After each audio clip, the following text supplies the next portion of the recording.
Hits just keep coming. I just literally got done doing an episode on the Illinois pension crisis.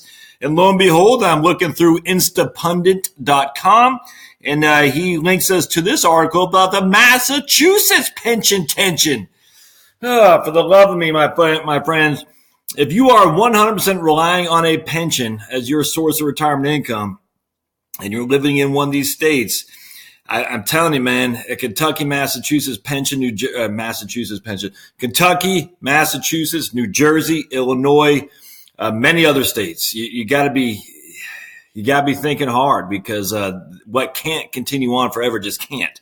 And the way it's going now this is nuts. Now, I would suggest that there are more votes for people who don't have pension, and there are more votes for people who have small pensions than these guys that are essentially fleets of the government. I get that, but like I was talking about in Illinois, some of these governors, it's nuts. That's going to come to an end. Absolutely. At some point, the voters can reject all that. In Massachusetts, only a matter of time, too. So let's dive right into this. Subscribe down below. Don't forget to comment questions, the whole thing, and then a thumbs up help me as well. So let's dive here. All right, so I changed my location. That's why you see my little guy there, that little bull. Yeah, that guy's fantastic. I think we got that in Texas. All right, this is from the the Boston Herald. Massachusetts pension tension. Some payouts hit $350,000. I mean, in capitalism, the rich get powerful. In socialism, the powerful get rich. That's what's happening here. No other way around that. The powerful are getting rich because this isn't capitalism, my friends. So let's read by Joe Dwinell, just published today or yesterday. Tens of thousands of state pensions of up to $350,000 a year are straining the retirement system, forcing the legislature to ask taxpayers for more cash to keep the system afloat. A staggering 1,000 plus retirees earned $100,000 or more in pensions last year, with former troopers, judges, provosts, school superintendents leading the way, with a total pension fund liability at a budget-busting $5.21 billion. They have a liability of $5.21 billion. Is a trend one watchdog said is heading into the danger zone. See the full, I wonder if that's, what state, he's just at Boston Herald, because the other one I was looking at, openthebooks.com, from Forbes. That's not this, but I'm sure they get some of their info from openthebooks.com. All right. So these pensions are putting an enormous burden on the state budget, says Greg Sullivan, former state inspector general, now with the Pioneer Institute. It's taking away money we need for roads, bridges, and to fix the MBTA. Is that the Metro Boston Transportation Authority? Sullivan said the cost of footing the bill for these golden years has skyrocketed, forcing the state legislature to pump $2.4 billion into the budget in 2018. He warned that the tab for this liability will climb to $11 billion in 2033. Where's that money coming from? It's coming from you, the taxpayer. It's such a serious problem, it's becoming almost unrealistic. The 124,000 plus pension payouts studied by the Herald show former provosts, professors, prosecutors, teachers, social workers, toll collectors, and prison guards collecting hefty checks. Two former UMass medical junior chancellors pulled down $347 and $338 respectively. They both recently retired. I mean, those people got to go. You got to get those pensions back. That's nuts. 10 retirees were close behind at more than $200,000 each last year, including William Bulger, the brother of slain Southie mobster James Whitey Bulger. All right, so, I mean, I don't like that $200,000 pension, but the only reason we're showing that is because he's a brother of some famous Irish mobster. All right, but we should forget, I don't even care who he's the brother of. It could be the brother of Joe Schmo, the ditch digger. I don't care. What are you getting $200,000 pension for? The former UMass president and one-time state senate. Wow, almost identical to what we're talking about in Illinois. One-time state senate president took home $201,000. Again, in socialism, the powerful get rich. That's what's happening here. One man who retired in 1953 from state service was collecting $12,200 last year. Others left state work in the 1960s, 70s, and 80s or collected checks. Well, I mean, I don't, that's okay. That's not the same. That doesn't bother me. I mean, if they had a right to a pension of X, even if they retired in 1950, if they haven't died, then they should still collect. I don't have a problem with that. I do have a problem with a provost professor or a state senator getting $200,000. Most retired public school teachers were paid about $50,000 last year, but the top earner in this category chalked up 149. I don't know what that the 50,000 doesn't bother me. I mean, look, we can debate schools and all that. 50,000 is not extreme. 200,000 is extreme. 149, I don't know. That seems a little bit fishy to me. But if you're a state school teacher, you've been putting your 30 years in. That $50,000 isn't. That's not going to make or break the pension. Let's just put it that way. School superintendents, and teachers from Athol to Rentham had annual pensions of $209,000 to $400,000. That was a teacher on Nantucket. Yeah, school superintendents should not get pensions of $209,000. I'll just say that. A moral judgment, absolutely not. Nope, and nope. A teacher getting a $50,000 pension, no problem with that in the least. A school superintendent, an administrator essentially getting a pension in the six figures, nah, no way. Retired toll collectors who had their jobs eliminated due to electronic tolling clocked in at $61,000 or $56,000 on the high side, or $99.59 slowly. And again, I mean those things aren't. Look, there's too much. I mean, they can't afford it. It's not just going after the wealthier pensioners. I get that, but they can't afford all this for sure. But you start with the wealthier ones for sure. You got to slice those people down. That's nuts. There's no way someone should be getting a $350,000 pension from the state. Now, what they'll argue is, well, they could have made $8 million in the private sector. Well, go do in the private sector. The state taxpayer should not be paying $350,000 for some guy who's in a hospital at university. I mean, not a hospital, a university at UMass. That's nuts. And it's especially when all these guys say, "Oh, I'm here for public service," bullcrap. And these state senators and legislatures and whatnot. I mean, it's all just they're just feeding each other. Sullivan, who collects a $91,000 annual pension for a stint as inspector general, said the culprit is the state's growing payroll. Well, I mean, there you go. He's still collecting $91,000. I'd start with anyone making six figures. I'd say, yep, we got to look at that. No one's making six figures for now on going to the pension. That's what I'd say. As the Herald reported this week, the state payroll for 2008 was $7.74 billion. So remember, the state payroll for 2018 was $7.74 billion for every single state worker. And the pension liability is almost over $5 billion. The figure has climbed 23% over recent years. Over the past 5 years, that the median household income for Massachusetts residents has only gone up 15%. Governor Baker, I think it was just reelected, said a timeline has been set to get the pension system under control, but it'll take years. Yep. The Baker-Polito administration has made progress to pay down the Commonwealth's long-term. Okay. Until then, retired parole officers, jail guards, librarians, chauffeurs, and janitors will need the legislature to keep this payments coming. Again, let's see.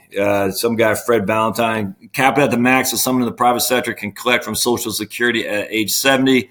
Nah, I don't agree with that. I mean, no. Because you're paying into Social Security. I mean, the idea behind the pension is that I'm essentially, as a public service, I'm sacrificing high earnings, theoretically, in order to have 30 years of a pension or 20 years of a pension, like in the military. I mean, you're saying at the end of the day, I'm sacrificing what I could be making in the private sector with lower pay in order that I have the pension when I hit 40 or 45, whenever I separate from service. I don't have a problem with a person making a $50,000 pension. None whatsoever.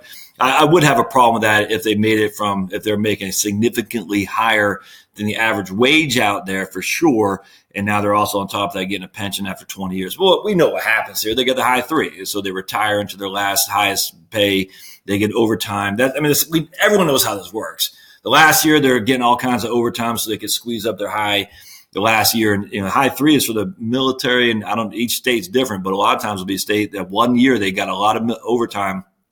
They'll be guarding, utility workers and whatnot to jack up, 70 hours a week for 52 weeks. So now their salary is 150 when it should have been 65 or something like that. And the pension will be based on that. And we all know that's what happens. And so they should say, nope, it shouldn't be that. It should be, I don't know, the last five. I mean, I don't have any answers. I haven't thought it through, but the military is high three. And so if you're making $60,000 a year as a colonel, For the last 3, you're going to get 80% of that or something like that, and the 55% survivor benefit. That's the way it should be in the government sector as well. Instead of you can jump up the last year with all kinds of overtime, or get a plum job going from a legislative aide to a provost or whatever it is with the University of Massachusetts. I mean, it's just nuts. Yeah, right here. This guy says, good idea. Then we'll hear the cries. If we did that, we wouldn't be able to attract the kind of talent we need in state government. Yeah, the talent you need in state government isn't a politician. I'm sorry. Charlie Baker, I know he's a Republican. He's not, at the end of the day, I'd vote for a libertarian over I'd vote for Charlie Baker any day of the week. But, you think he has some fiscal common sense. Look, Republicans have long ago let that ship sail. So let's not turn to Republicans for fiscal common sense. It's not happening. And so what they need to do is just say at the end of the day, we're not going to give you a 6-figure pension. If you're coming here for public service, you're literally doing it for public service. Phil said, thankfully moved to New Hampshire last year. Problem is Massachusetts retirees bringing up their blue voting here. No, it's not even that so much. It's Massachusetts voters getting those pensions and moving up to New Hampshire and increasing the cost of living for New Hampshire for people who did not work for the government of Massachusetts or the government of New Hampshire even, and now are being priced out of the market. We know. Look at Portsmouth. My goodness, you could look at Maine too. Same thing happened. Massachusetts retirees leaving because the state has a pretty significant tax for retirees, where New Hampshire doesn't have any. Maine's a lot less expensive than Massachusetts for income tax, and they're taking up all that income from Massachusetts and driving up the price of real estate. That's just what happens in a free society. I hate to say it, but that's the way it works. Here's my man George. Cap the pension payouts for state hacks at $100,000. My tax shouldn't have to pay a $500,000 annual pension to Moran Marty Meehan, president of the 4th rate college. Okay. I can't imagine that guy's making 500, but anyway, I don't 100% agree. Look, it's not just the Northeast. It's not just the blue states. Kentucky's a red state, and they have a major problem too, my friends. There's just no getting around this. At some point, the pension crisis is going to hit, and everyone's, Meredith Whitney was talking about the municipality crisis, and she got a lot of notoriety, I guess, in 2011, saying all those municipalities were going to go bankrupt. It didn't happen the way she predicted, and so she's taking on the chin like, but the facts are there's not enough money. There's just not. And so what do you do as an individual person? Well, the one thing you can do is pay down your debt. Pay down your debt. Watch the cost of living I'm looking at my house right here. The facts are one of the easiest ways they can do is just gradually raise the taxes on your property. And they don't have to they can do that kind of behind the scenes for sure. So you just got to watch. So the income tax they're going to raise for sure. I get that. They're going to say, hey, income tax are going to raise that if you're making over a certain amount of money. And I got no problem with that. But they're also going to raise the property taxes. They're going to raise the fines that you pay for speeding. Chicago has basically stolen people's private property and sold it on auction and then sent the bill to the people's private property they stole. All this stuff is going to happen, the shenanigans. So you got to find your way into a low cost, low property tax place. Property taxes are key in retirement. I'm telling you right now, income taxes are bad, but property taxes are the worst, because you don't have much income. You're not going to have much income tax. That's the key. So downsize your home, pay off your debt, and then just have some money squirreled away, because it's not just avoiding the northeastern state or the blue states. There are plenty of red states that are just in bad shape too, my friends. So the one thing you can do is just not have any debt and downsize to a place that has a lower property tax for sure. I'd hate to say rent. That's something I think about though myself, but that is something to think about. Rent. Obviously the property tax is still being paid. You're paying it, just not directly. But if they raise it too high, you can just go someplace else. More of a pain that I'd suggest, but downsize is going to be key. So you got to take care of number one, my friends. And number one is not, look, Massachusetts to me, when I was growing up, that's where all the rich people were. Because up in Maine, where I was from, all the rich, we call them, I don't want to say it, but anyway, we call them summer trash, mass holes. And they came up from Massachusetts to Maine, to basically live on the island I was on. That's all the rich people. And I was always jealous of them. And as always, Massachusetts had just the rich people. But then I got to know Massachusetts. Lots of people in Massachusetts are just regular salty people like you find in any southern state for sure. Actually, same thing in New Jersey.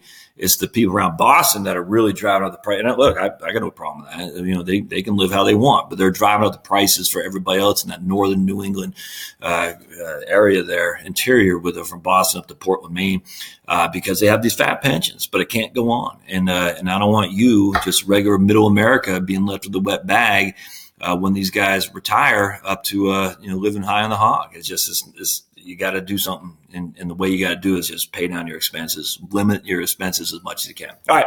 As always, subscribe down below. If you have any articles on pensions in your state, I'd love to hear them, man, because this is now, I got 2 under my belt here. And I haven't seen anything on Kentucky. I haven't looked at it, but I'm sure it's the same thing. Kentucky's in world hurt. I know New Jersey the same thing too. But anyway, if you see an article that you'd like me to comment on, I'd love to do so. It does generate interest. So send it to me. All right. We'll see you guys. Bye-bye.